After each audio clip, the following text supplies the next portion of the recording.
when they should no longer, have access, would not normally have access at that given address. We had 2,382 voters who voted in person, even though they showed Melissa as having moved out of Maricopa County prior to that date. We have 2,081 voters who moved out of state in the 29 days before the election and appeared to be given a full ballot, which should have been, if anything, if they voted at all, it should have been a president-only ballot, where literally the only option on the ballot would have been president. That is something that is by Arizona statute. Let's talk a little bit about the voter rolls. So registration dates do not generally change in your voter rolls. So this is your day of registration, unless it's to correct a mistake. And this is something that we received out of the actual recorder's office. They told us that those dates should not generally be changing.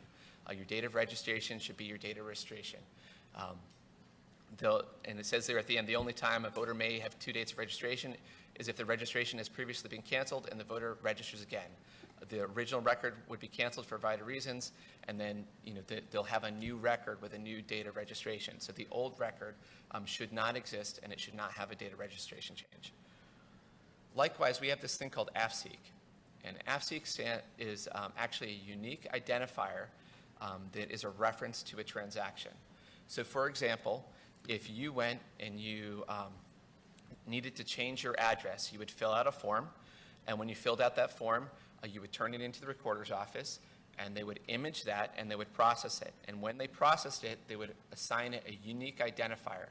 That unique identifier actually gets stored in your voter rolls as the latest one, and it is specific to that change request. So those should be unique. You should not even have it twice in your voter rolls. It should only happen once, and it should not be shared among multiple individuals.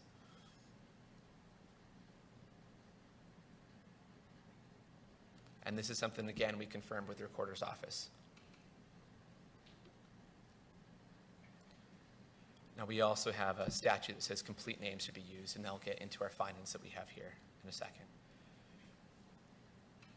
So we had as many as 5,047 individuals who voted in more than one county for up to 5,295 additional votes if these are duplicates. Now, I will tell you that these individuals had the same name, first, middle, and last name, and the same exact birth year, because that's what's in the voter rolls.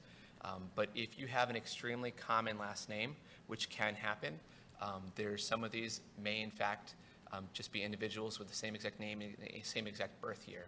We have no way to validate that 100%. We had 393 voters with incomplete names that voted in the election. This included individuals with last name only. Last name is just an initial. There's no last name, or first name is just an initial. And again, there are some individuals who in some cases this could happen, but this is not a frequent thing that you typically see. We also had 198 individuals who registered after the October 15th cutoff and yet still voted in the election. And we had 2,861 voters who have shared an AFSEEK number with another voter at some point in time. And that does not, we don't know exactly what that means, but based on the descriptions of everything that's happened in the system, it suggests there may be some integrity issues with the data. When impossible situations happen in the system, and if you've got integrity systems in something as important as the voter rolls, there would be a concern. We have 282 potentially deceased voters in this election. I know that there's been some much wider numbers that have been circulated on the internet. We tried to validate this stuff very, very precisely.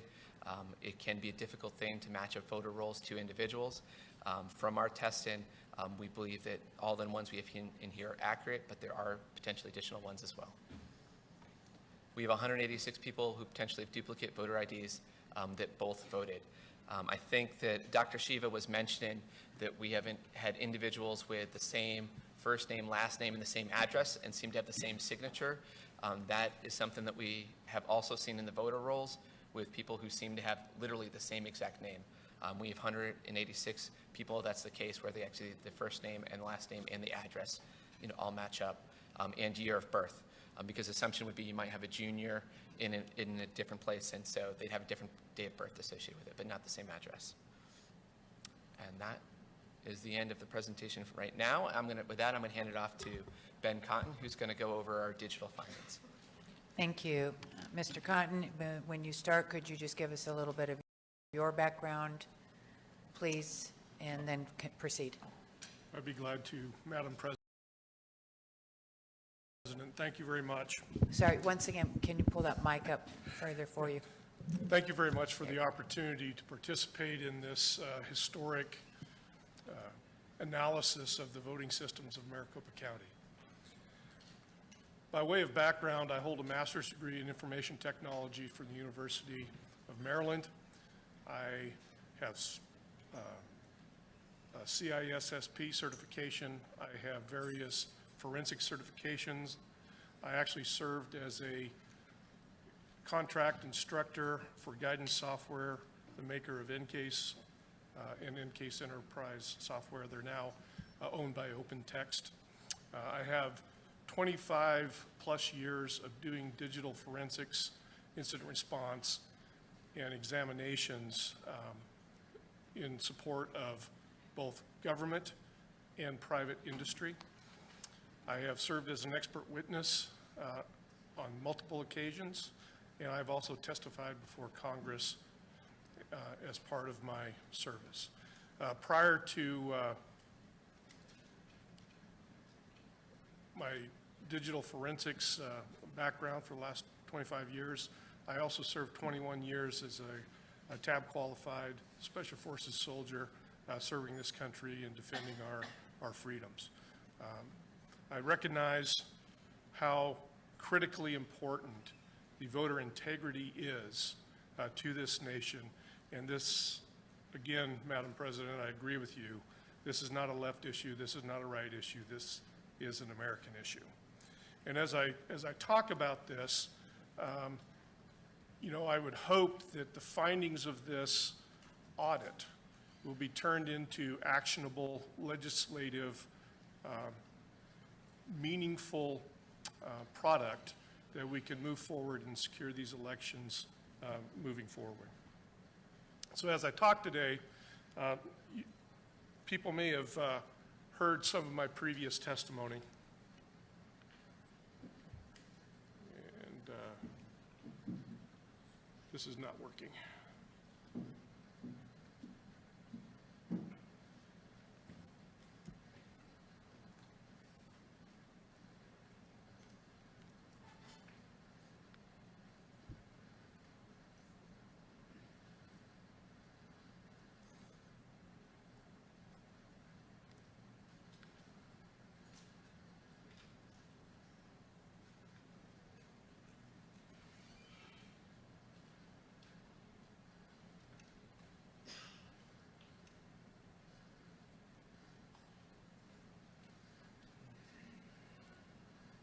Stand by, everybody. Pulling up the PowerPoint.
So as we're talking about these things, you may have heard on some of the previous hearings that we had, a few of these will be redundant, but it's important to reiterate these findings in the course of this final hearing. So we'll talk about the withheld devices and data and how that impacted our ability to provide a complete report to the Senate here today. We'll talk about the cybersecurity issues that we have found, the hardware configuration control issues, file deletions, the failure on the part of the county to preserve election artifacts, anonymous logins, and I might add atypical anonymous logins that are present on the systems, the listening ports and attempted connections on boot up, and internet connections and internet history that was found on these devices as part of the course. Next slide, please.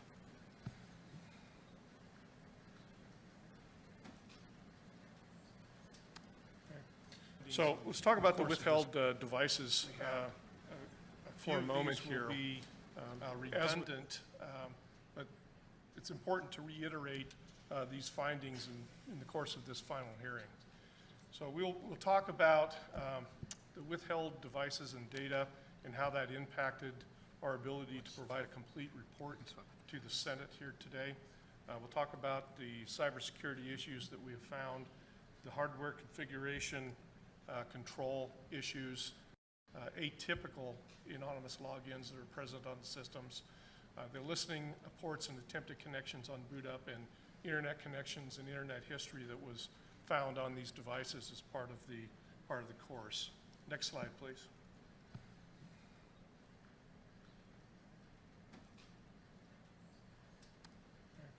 So let's talk about the withheld devices for a moment here. As with any audit, access to information and the right information in a timely manner is absolutely critical to finding a complete result for an investigation. In the case of this audit, we were never provided access to the routers and network-related data. And that becomes very impactful when we start talking about validating and confirming unauthorized accesses to the election management system itself and to the other devices. I would like to sit here today and tell you that I had fully ruled out any unauthorized access, but given the lack of access to this information, I cannot do that at this time. It is our understanding that there has been an agreement reached with the Maricopa County, and I look forward to getting access to this data so that we can complete these findings. We were not provided the poll worker laptops. Now, these are the laptops that poll workers use at each precinct to validate the voters and to interact with election-related functions at that particular precinct. We were not provided any of the ICX devices. So the ICX devices are used for handicapped and other graphically required interfaces with the voting systems. We know that the county had a number of these based on the historical video from the MTech, but we were not provided any of those. We were not provided with the ICP credentials to validate the configuration settings or the administrative settings on the actual scanners, the ICPs.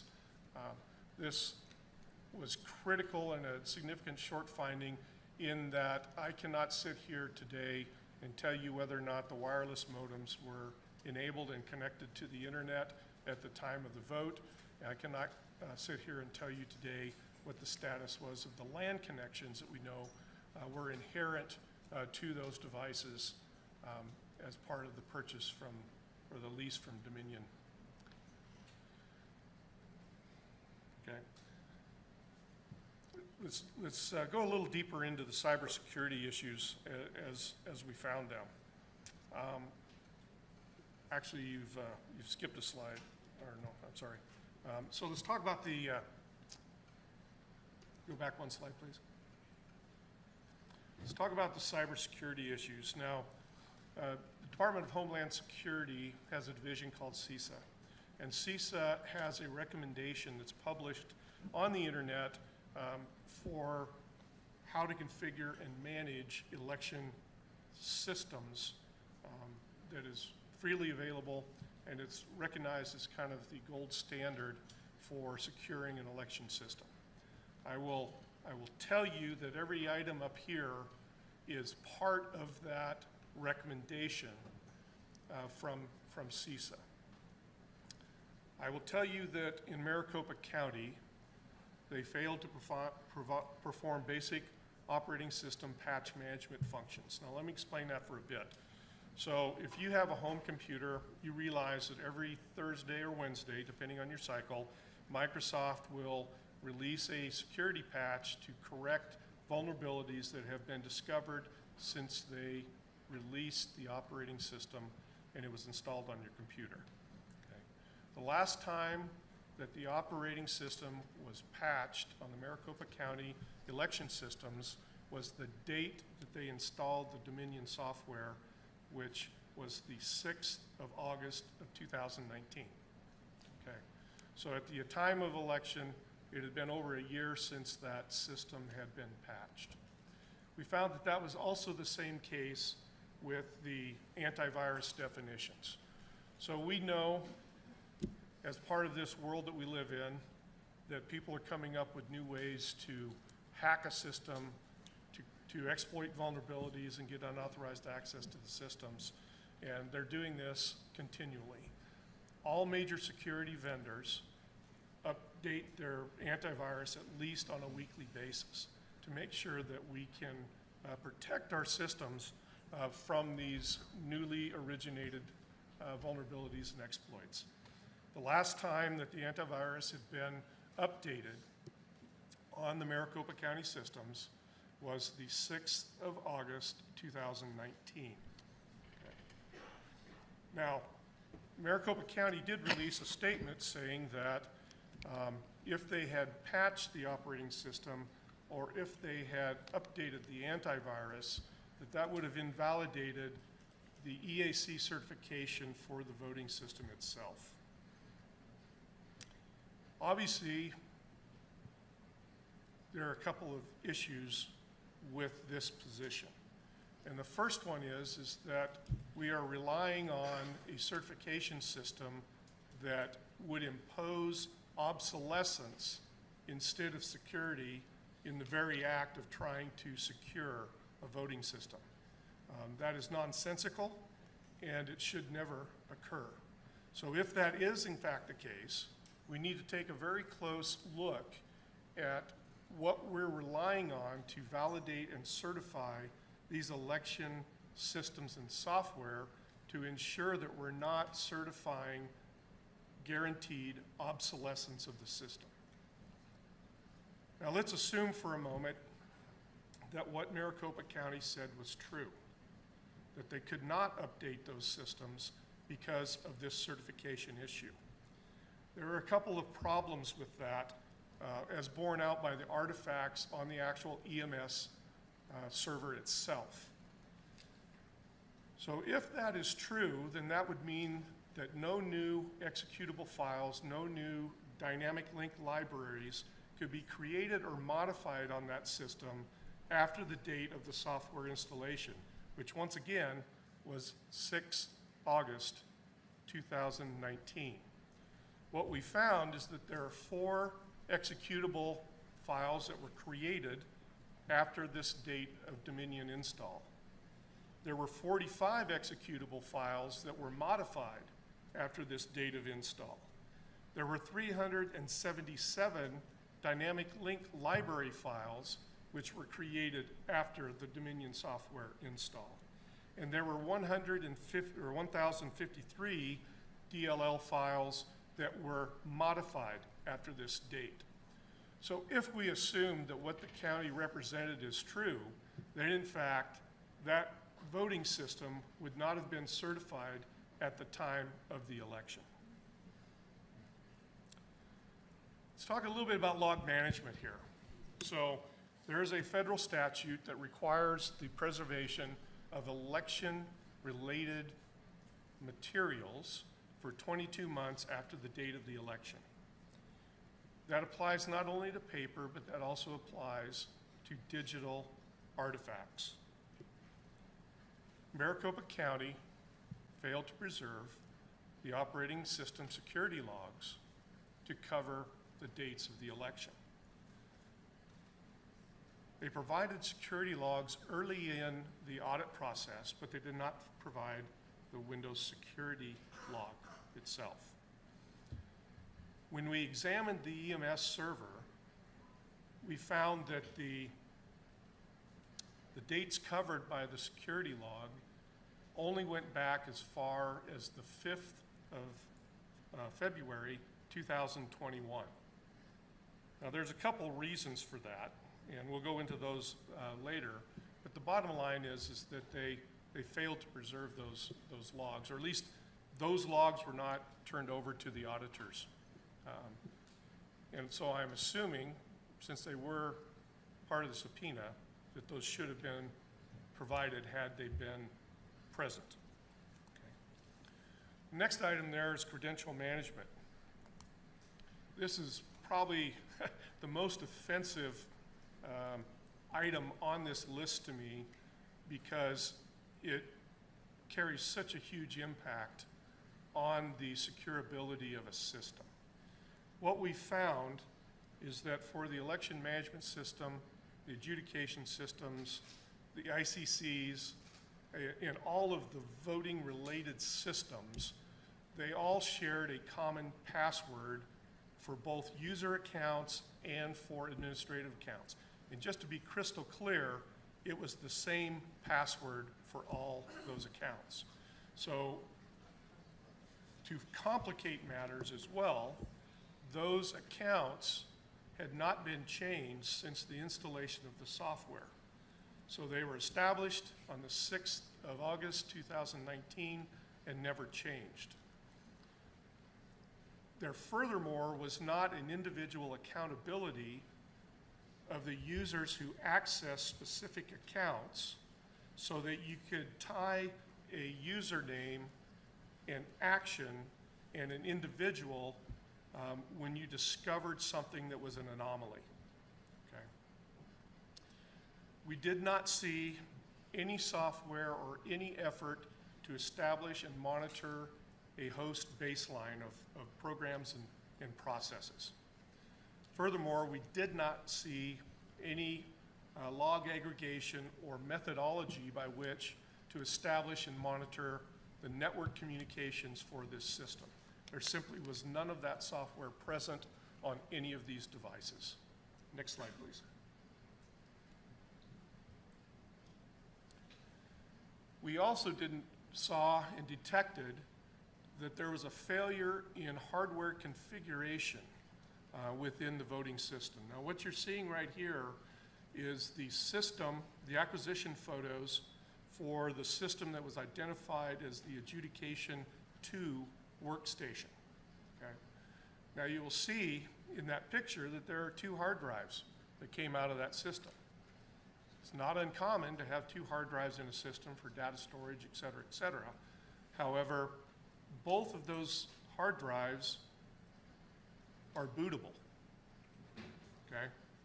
So what that means is that you can boot from a hard drive that is not part of the election configuration and have access to the election network. Okay? Very important.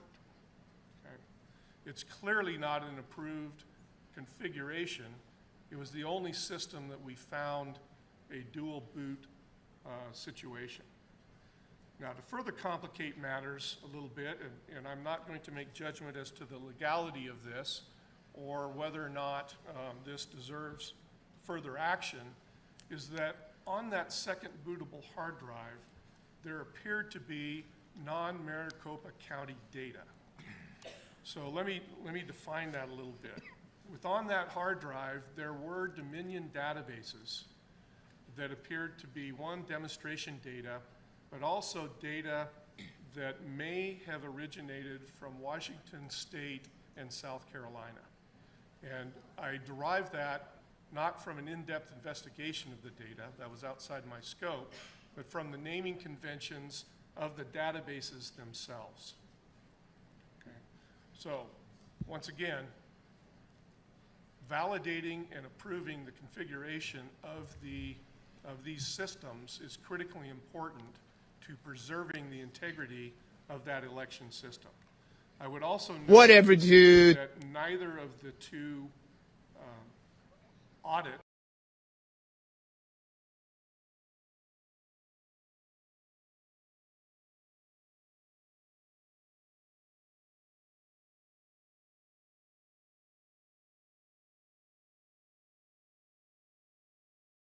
Next slide.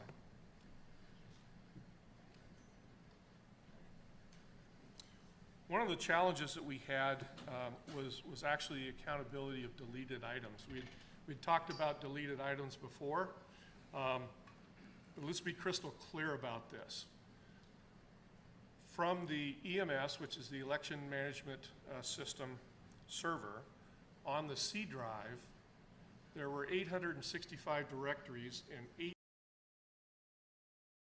85,673 election-related files deleted between 10/28 and 11/05.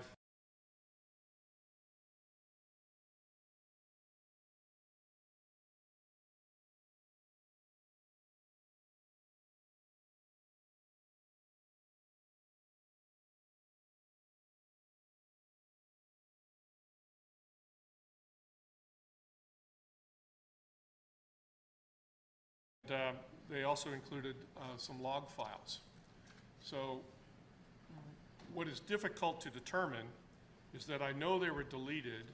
What I don't have is any accountability or any ability to track from a evidence management perspective how those deleted files were treated and what happened to them, if they were archived or not, okay?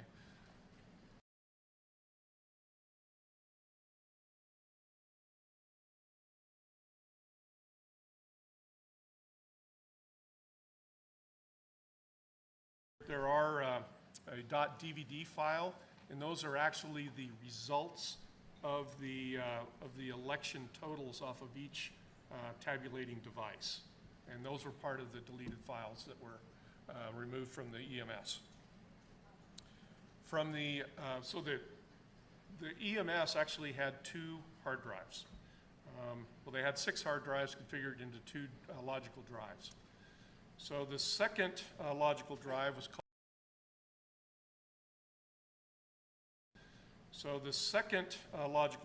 called the D drive, and that contained all of the election database, both historically and should have contained the information for this 2020 general election as well. You'll note that there were 9,571 directories and 1,064,746 election-related files deleted between the 1st of November 2020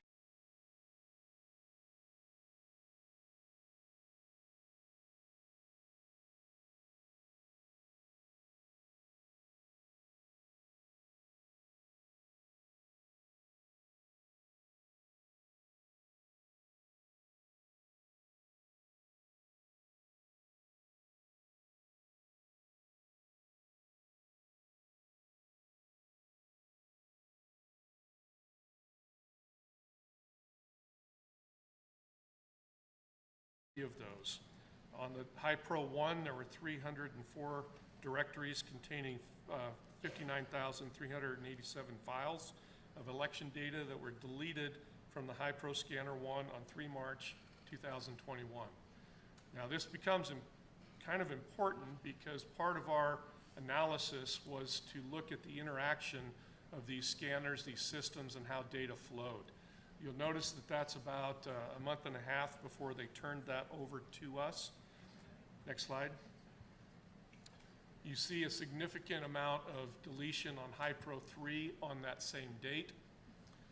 1,061 directories, 196,463 files containing election data deleted on that particular date, on 3 March as well. Next slide. And on HiPro 4, you see the same high volume of deletions on the 3rd of March. Now, once again, this may be part of a normal process with how they handle votes. But the timing of this becomes a bit suspect, as well as the fact that we didn't see these deletions on High Pro number 2. And once again, I don't have a chain of custody for what happened to these votes after they were deleted. It may be a plausible explanation. I simply don't know at this point. Okay, next slide. Let's talk about the failure to preserve the operating system logs. As I explained earlier, the earliest time frame that was covered by the EMS logs, security logs, was 5 February 2021. That clearly does not cover the election time period. Now, there's a very good reason why it didn't. And if you go down to that last bullet there, you'll see there were three distinct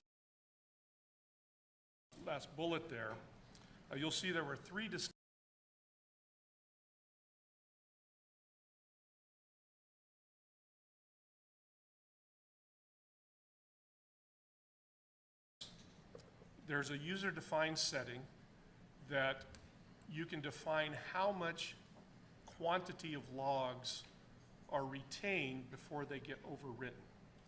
Okay? In this particular case, the EMS security log setting was set to 20 megabytes of data. So the Windows operating system will preserve all the security logged entries up until the point at which it reaches 20 megabytes of data. At that point, it starts following a first in, last out approach to log retention. So as you create a new entry, an older entry is deleted and overwritten inside of that log file. Now, first and foremost, we need to remember that we do have that 22-month federal mandate. So it's clear that at least what existed on the EMS when we received it as part of this audit, we did not have the time period covered by that federal mandate as it was supposed to be covered.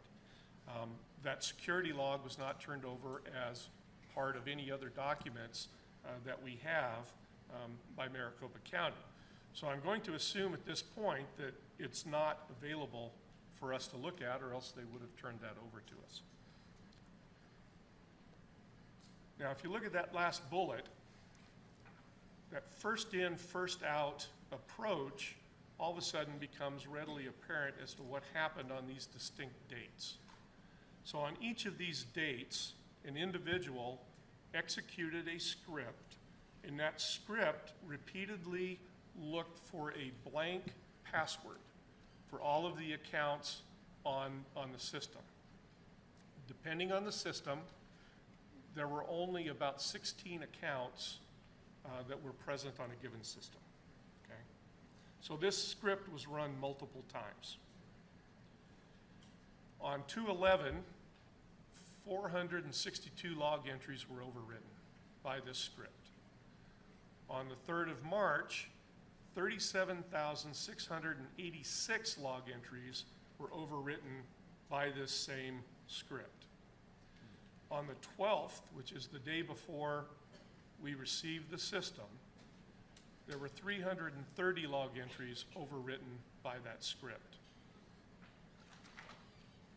Now the challenge here is that I know that this occurred. I know which account did it. It was the EMS admin account. If you reflect back to what I just said about the lack of accountability of assigning that username to an individual, it now becomes extremely difficult to prove who did it, okay?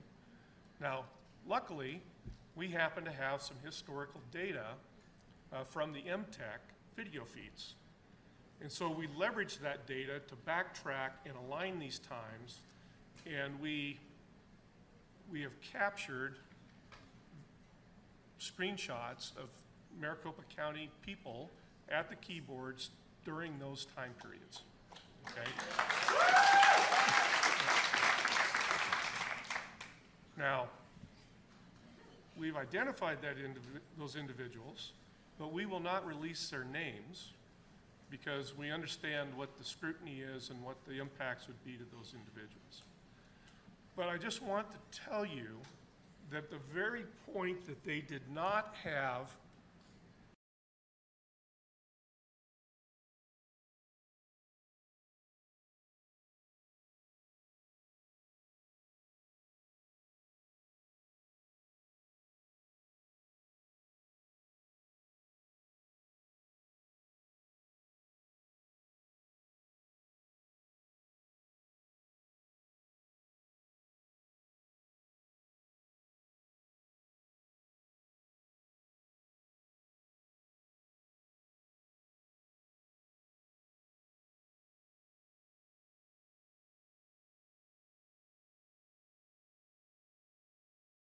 EMS. Okay. Now, remember the lack of log retention at this point. We could not find any logged entry that corresponded to this activity, okay, from the security logs. Those Windows security logs only went back to the 5th, but everything was purged on the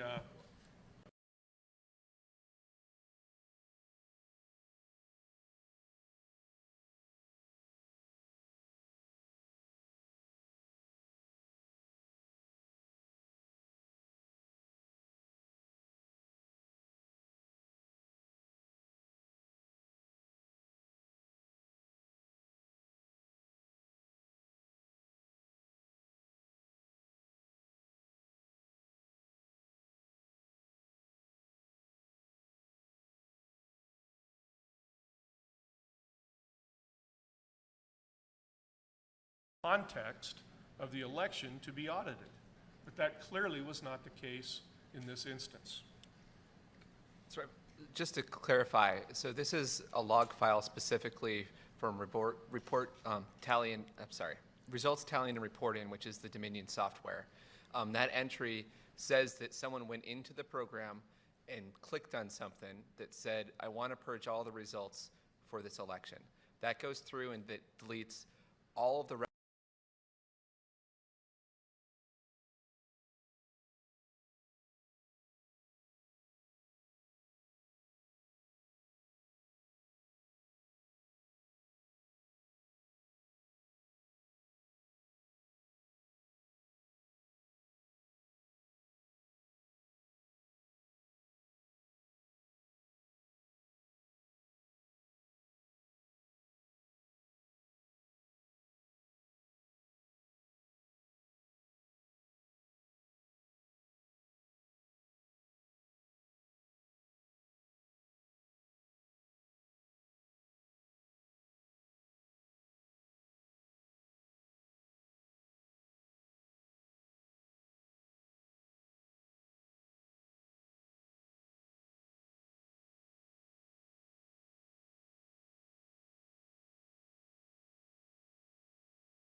we have redacted specific elements to include the host name and the IP address and some of those types of things. But the fact of the matter is that those items are recorded as part of that normal anonymous log activity. You will have the host name that logged into it. You will have the IP address that originated the request.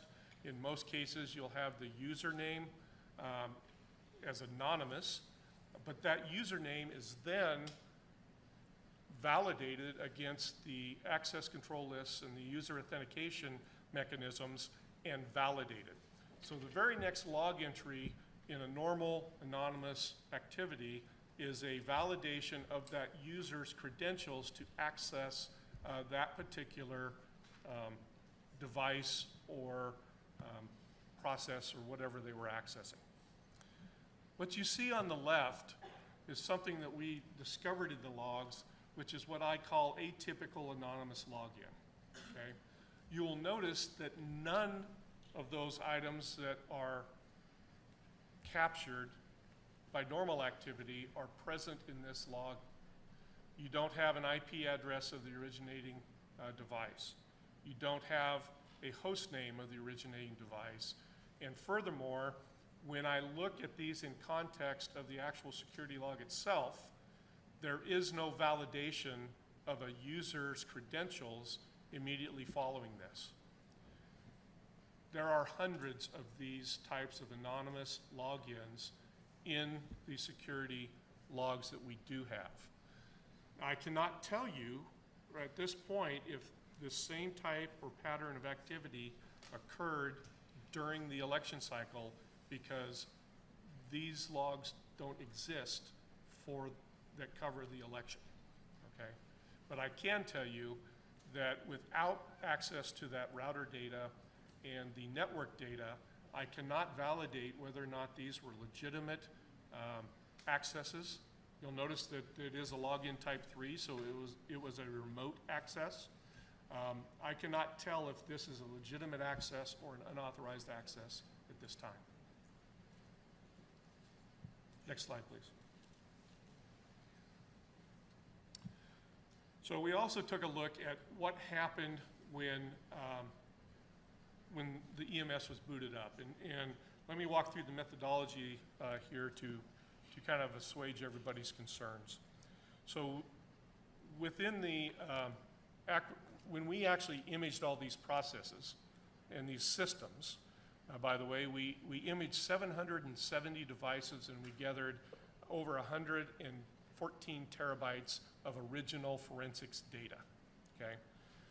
And we preserved that in a forensics image file that I could then leverage without fear of modifying or changing anything on the original device. So we took that image file and we turned that into a virtual machine. I created a enclave that I could boot that virtual machine up into, and that I could then monitor the boot processes without connecting to the internet, without exposing any voter data to unauthorized users. And I actually booted up the EMS to see what happened, what it was listening for, and to identify if there was in fact any zero-day malware in the memory. What we did discover is that, as you would expect, there were a number of ports. This is a normal part of an operating system. Ports are used to establish connections and provide functionality to the operating system. We've discovered 59 of those that were open. And while most of these things were what I would have expected, there were some unexpected high port activity specific to the WinExe, which controls your accesses and your logons, and your DNS, which controls your domain name service. So if you go and you type in yahoo.com, the computer will use the DNS service to actually determine which IP that is so that you can connect. And then the DHCP server. All of those are normal, valid Windows processes. But for example, DNS, the default port on that is port 53, okay? In the case of the EMS, we not only had the port 53, but we also had DNS monitoring on a high port, and I won't list that port number here in this open forum, but that was a little bit unexpected. I will tell you that on the EMS that you were utilizing both IPv4 and the newer version IPv6 enabled. So these services had dual functions with dual listening ports and things of that nature. There were ports and there were services that were enabled that allowed remote access, okay?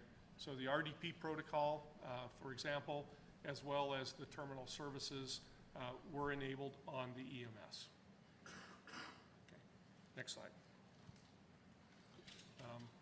As part of that memory analysis, we did a complete check of the callouts and the attempts to connect from the EMS out to the internet. Now, once again, the county has repeatedly said that these were isolated systems, et cetera, et cetera, et cetera. The EMS attempted to connect to those IPs, most of which are normal. I would take a look at the level 3 parent, the EdgeCast connections there, and I would probably request from the Maricopa County the documentation for those functions that rely on those connections, and to determine whether or not those are certified or not. We were not provided any of that certification document, but those are the two items up there that I would ask Maricopa County for some further clarification on. As part of this analysis, I was able to determine that there was no zero-day malware in the memory at boot up of the EMS server. Next slide. Let's talk about internet history and connections, okay? As you will recall, Maricopa County commissioned 2 independent auditors to come in. Both of those auditors had a finding that there was no internet connection at the time that they conducted the audit, okay? When I initially did the analysis, and I was only searching the what is called the allocated space. So the allocated space is what you as a user see when you open up Internet Explorer, or when you open up File Explorer. When you see that directory structure, that's allocated space. When I looked at the internet history of the allocated space, I had the same conclusion as the auditors did. However, I took this one step further. I actually carved the unallocated space in the entire file system for internet artifacts, okay? And when I did that, the history was significantly different than both the representation by the auditors and the representation by Maricopa County that these systems had never connected or were exposed to the internet. And we found internet activity and multiple visits on the EMS server, 3 of the EMS client workstations, 1 adjudication workstation, and then the ReWeb 1610 and the Regis 1202. Now, before I get into this, I want to kind of walk through my methodology a little bit. So it's very common for operating systems to have default URLs, compatibility caches, things of that nature that may have an internet URL as part of that artifact. So in order to ensure that we didn't get any of that default data, I only reported on internet artifacts that, 1, the date occurred after the installation of the Dominion software, so after the 6th of August 2019, and that had multiple visits to the same site, okay, with dates after that time frame. So that would eliminate any of the default URL artifacts that may have been on the system. Next slide, please. Okay, so from the EMS server, you'll see that there's actually 3 visits to the same site on the same day, okay? That clearly is not a private URL or a private IP address. And so what I can tell you is that the EMS server, at least on that date, was connected to the internet, okay? Now, I'd also like to point out that relying on the unallocated space for these artifacts, I don't have a complete history of all the internet connections, because things get overwritten, things get changed, things of that nature. But the importance of this is that at some point in time, specifically those last visited dates, this device was connected to the internet. Now, if you look at